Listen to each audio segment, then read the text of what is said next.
الحمدللہ وکفا والصلاۃ والسلام علی من لا نبی بعد۔ رمضان المبارک میں تراویح کا خلاصہ پیش کیا جاتا ہے۔ آج تیسرے پارے کا خلاصہ پیش خدمت ہے۔ تلک الرسل فضلنا بعضهم علی بعض۔ اس صورت کے اس پارے کے آغاز میں اللہ کریم نے انبیاء علیہم الصلاۃ والتسلیمات کے فضائل کو ذکر کیا۔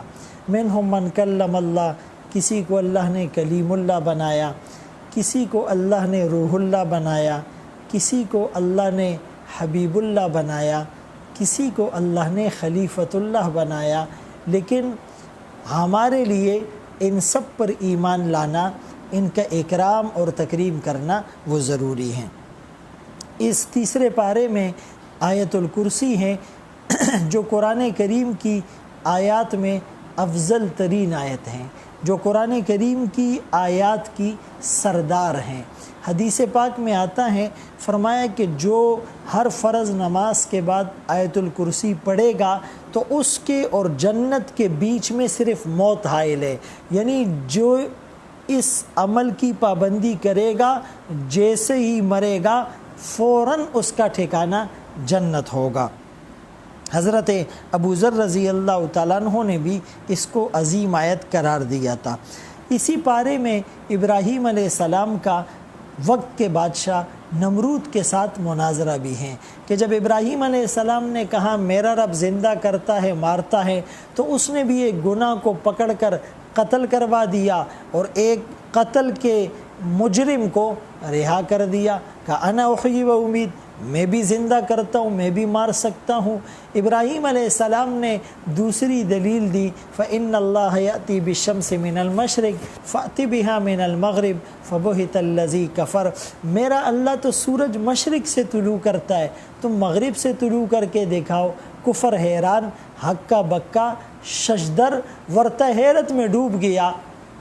اسی پارے میں عزیر علیہ السلام جب راستے سے گزر رہے ہیں اور دل میں خیال آیا کہ یہ بستی اجڑ چکی ہیں، تو اللہ اجڑی ہوئی بستی کو اور ذرات میں پیسز میں تبدیل ہوئے لوگوں کو، بوسیدہ ہڈیوں کو کیسے زندہ کریں گے؟ دل اللہ کریم نے 100 سال کے لیے موت طاری کی، سلا دیا۔ 100 سال بعد اٹھے تو کھانا جو جلدی خراب ہونے والی چیز ہے وہ بالکل تر و تازہ ہے، لم یتسنہ، اور گدھا جو دیر سے خراب اور بوسیدہ ہونے والی چیز ہے وہ مر کر گل سڑ کر ذرات میں تبدیل ہو چکا ہے۔ اللہ کریم نے پھر سے اسے زندہ کیا۔ اپنی آنکھوں سے یہ منظر دیکھ کر عزیر علیہ السلام کا یقین اور پختہ ہو گیا۔ وَلَٰكِن لِيَطْمَئِنَّ قَلْبِي، جسے علم الیقین کہا جاتا ہے۔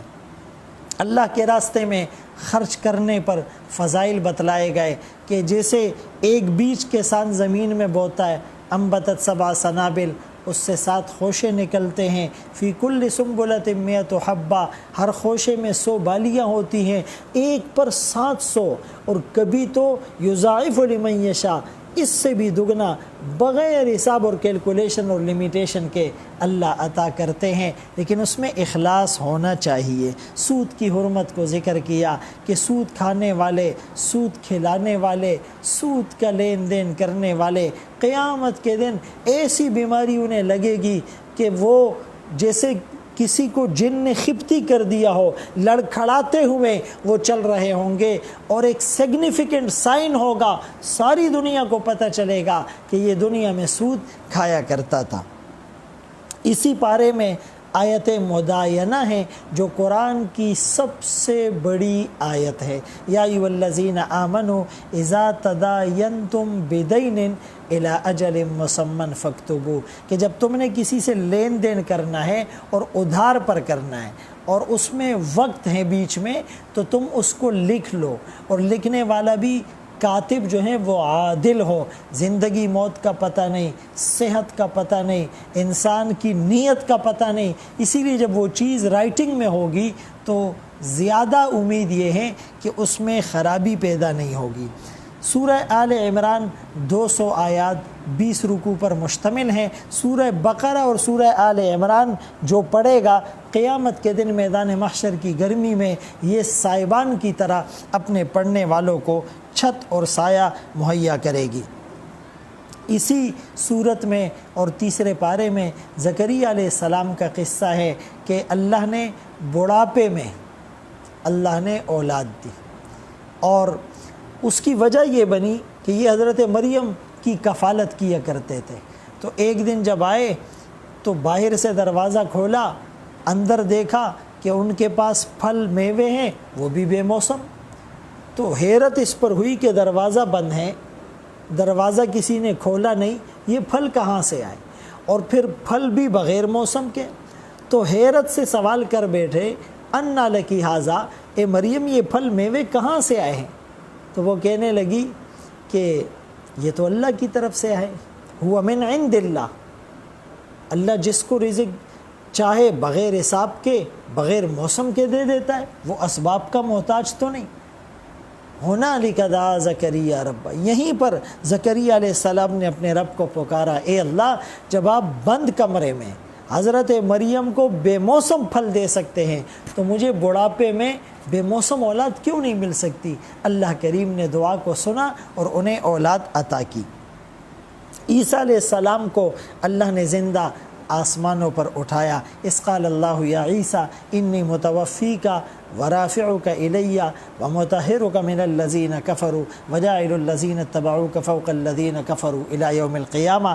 اور پھر فرمایا ان مثل عیسیٰ عند اللہ کمثل آدم خلقہ من تراب ثم قال له کن فیکون، کہ عیسیٰ علیہ السلام کی مثال بھی آدم علیہ السلام کی طرح ہے، یعنی دونوں کو اللہ نے مافوق الفطرت اور بغیر اسباب کے اور عام عادت سے ہٹ کر پیدا کیا۔ حضرت عیسیٰ علیہ السلام کو اللہ نے بغیر باپ کے پیدا کیا، حضرت اماں حوا کو اللہ نے بغیر ماں کے پیدا کیا، حضرت آدم علیہ السلام کو اللہ نے بغیر ماں اور باپ کے پیدا کیا۔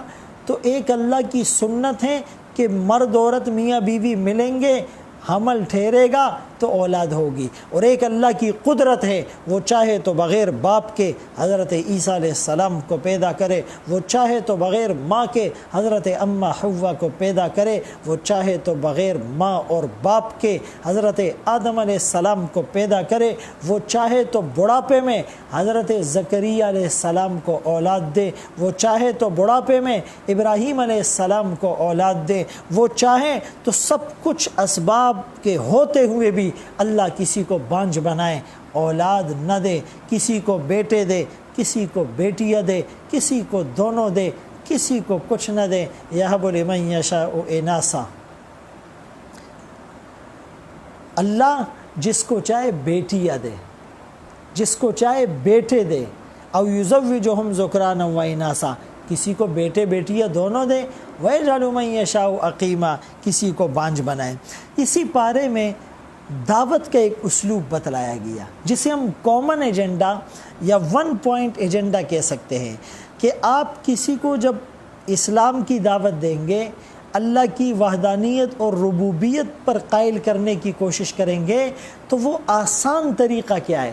تعالوا الی کلمہ سواء بیننا وبینکم اللہ نعبد الا اللہ ولا نشرک بہ شیئا، کہ آؤ اس کلمے کی طرف جو ہم میں اور تم میں مشترک ہے۔ تم بھی اللہ کو مانتے ہو یہودیوں عیسائیوں، ہم بھی اللہ کو مانتے ہیں۔ تو اس سے جب وہ قریب آئیں گے تو انشاءاللہ پھر ان کا ایمان میں داخل ہونا آسان ہو جائے گا۔ اللہ ہمیں ان باتوں پر عمل کی توفیق نصیب فرمائے۔